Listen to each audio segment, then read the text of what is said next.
Queen's College in the final of a drawn match that ended today. We begin our team coverage of the third and final day's play with CBC's Sean Green, who followed QC's second innings push after they resumed on 48 for 1, a lead of 12 with Nico Rifa on 43 and Jamal Burke on 1. Indar Prasad didn't take long to dismiss overnight batsman Jamal Burke for a painstaking 3 from 42 balls, LBW with the score on 52. And this push to mid-off brought up another half-century for Nico Rifa, 50 off 98 balls with 3 boundaries. And after reaching that milestone, he was a bit more attacking, hoisting Matthew Ford for a 6 over mid-wicket. Johnny Ince wanted to up the scoring rate, pulling savagely through wideish long on for 4. The 100 for QC came up with this flashing drive through the covers. The fielder going for a dirt nap, failing to stop this one.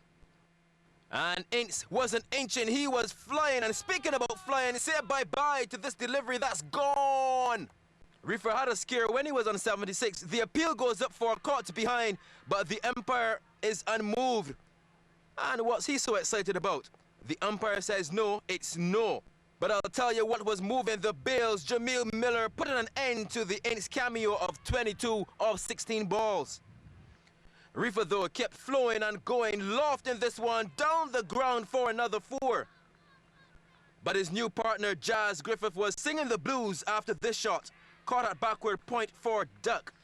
And at lunch, QC reached 126 for 4, with Rifa not out on 87. Sean Green, CBC Sports. Well, Queen's College continued their second innings after lunch and eventually declared on 178 for 9.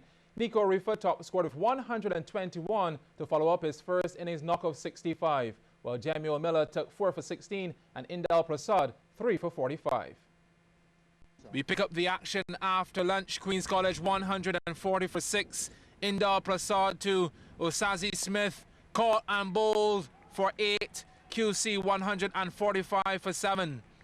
Captain Nico Rifa was still there, inching closer to a century. Quick single and he moves on to 97. Couple runs later, Rifa would get to 3 figures, faced 179 deliveries and spent 230 minutes at the crease.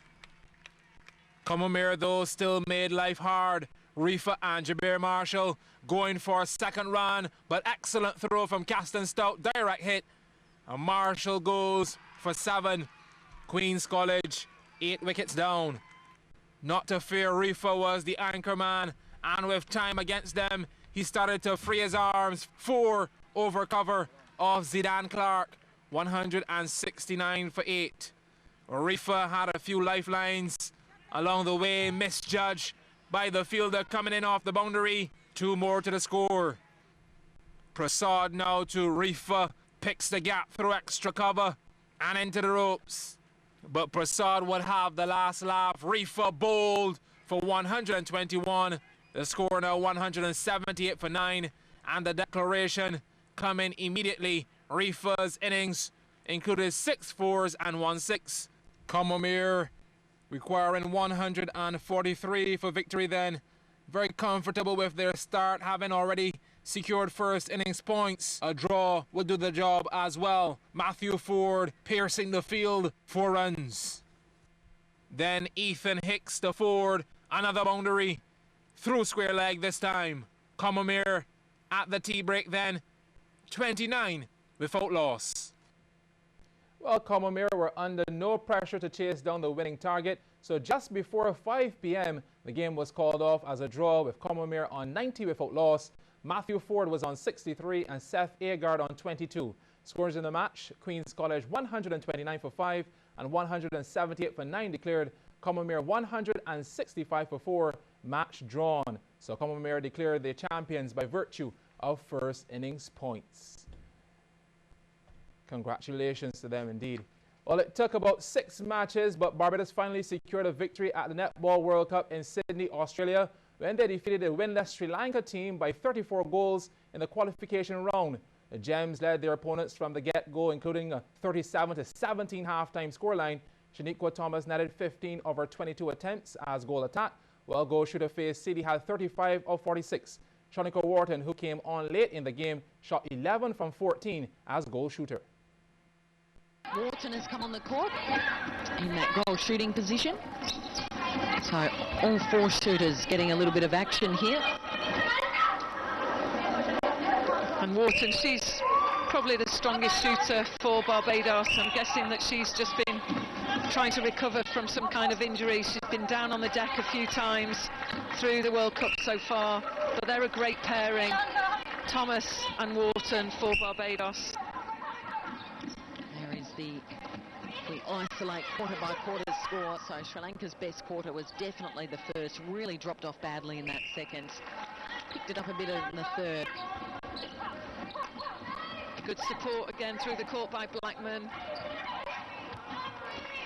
It's a good ball in to Wharton. She holds the space really well. It's better when Sri Lanka do move the ball around a little bit faster. Swinging the ball around the circle just opened up the space there for Mendes.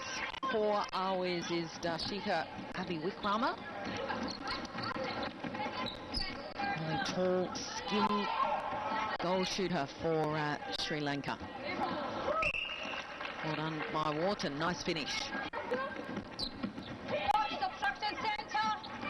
There she goes. Thomas gets herself really into the play from Barbados. She's a great talent. She's got a great future. Along with the veteran in Blackman.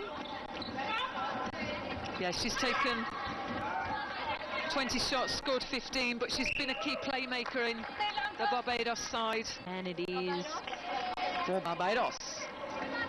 It's interesting, Thomas and a shooting action. There's very little in the legs. It all seems to come just from the arms. To enjoy these final few seconds. What an afternoon it's been for them at Sydney Olympic Park.